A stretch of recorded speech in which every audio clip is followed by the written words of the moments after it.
So today we're going to be doing a mold on my client. So we're going to start off by using our Elite Silky Leave-In Conditioner, and we'll spray that all over her hair. And then for the wrap foam, we're going to be using our Elite Silky Wrap Foam. Now, please, just a word to the wise, don't be as heavy-handed as I was with the foam today. I kind of let it get away from me. So I use a little bit too much, but guys, our products work exactly the same. A little goes a long way. So don't follow that part of the video, okay? Now, when you start your mold, you want to make sure that your foundation is nice and smooth. And yes, the product does matter. Some wrap foams hold softer or looser than others.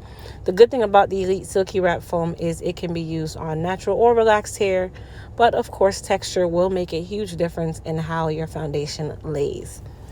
Now, you always want to make sure that you lay your foundation in the direction of how you'll be styling the hair. So for her, we're going to be doing a style where the hair will be going somewhat towards the side. And you want to just make sure that you carve out your sideburns and just make everything look as neat as possible. Your mold is the actual foundation for your style. And trust me, if your mold is not right, you're going to work extremely hard to get the style that you want. So basically, you want to make sure that you carve out your hair the way you want it to look for you to actually curl it when it's dry. Now, I'm going to be using a little bit of end papers. These are the papers that you use when you do a roller set, just to hold her hair down in the back. This will allow the hair to dry a lot faster than me using wrap strips. And sometimes wrap strips, they disturb your mold. So I try not to use it as often, but if I have to, I will. She got a fresh relaxer on the sides, so it wasn't required. Now that her hair is dry, we're going to go through and just take out some of that density near the occipital bone. And I'm using my Babyliss Gold FX clippers in the open position. If you are not comfortable with using your clippers for this, then I would definitely say use your shears until you get comfortable doing so. Now, after I went through and removed some of the density, I just followed up by using my Gold FX trimmers just to clean up her hairline and give her that nice square shape. Of course, you can shape your client in whatever direction you choose, or if it's you, you may want the oval shape or whatever shape you want. At this point is when I do it. So we're not going to cut anything off. We are trying to grow her hair out somewhat, just a little bit longer in the front. So we're going to go ahead and spray her with some Goddess Polish, which just does serve, as a heat protectant as well as a shine spray. And then I also used a little bit of spritz.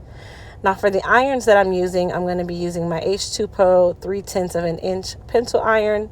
You can use whatever pencil iron you like. I just decided to use the H2 Pro. And then, of course, I'll also be using my H2 Pro 1-inch titanium iron as well. Now, there's no specific iron that you have to use to do your curls, guys. Everybody's going to use something different.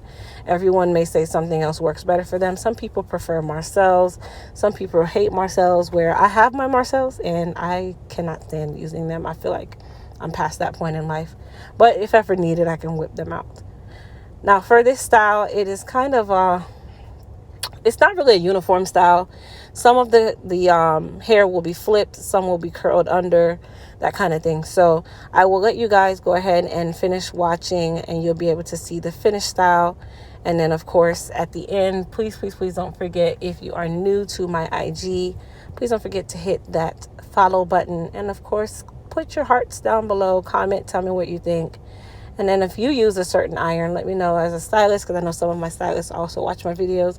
What irons do you use? I always like to try different tools. I'm like a tool junkie, so I'll definitely try something out. And then, of course, if you're using H2 Pro, please comment down below and tell me what you think. As I said, I'll see you guys in the next video. But don't forget, keep watching.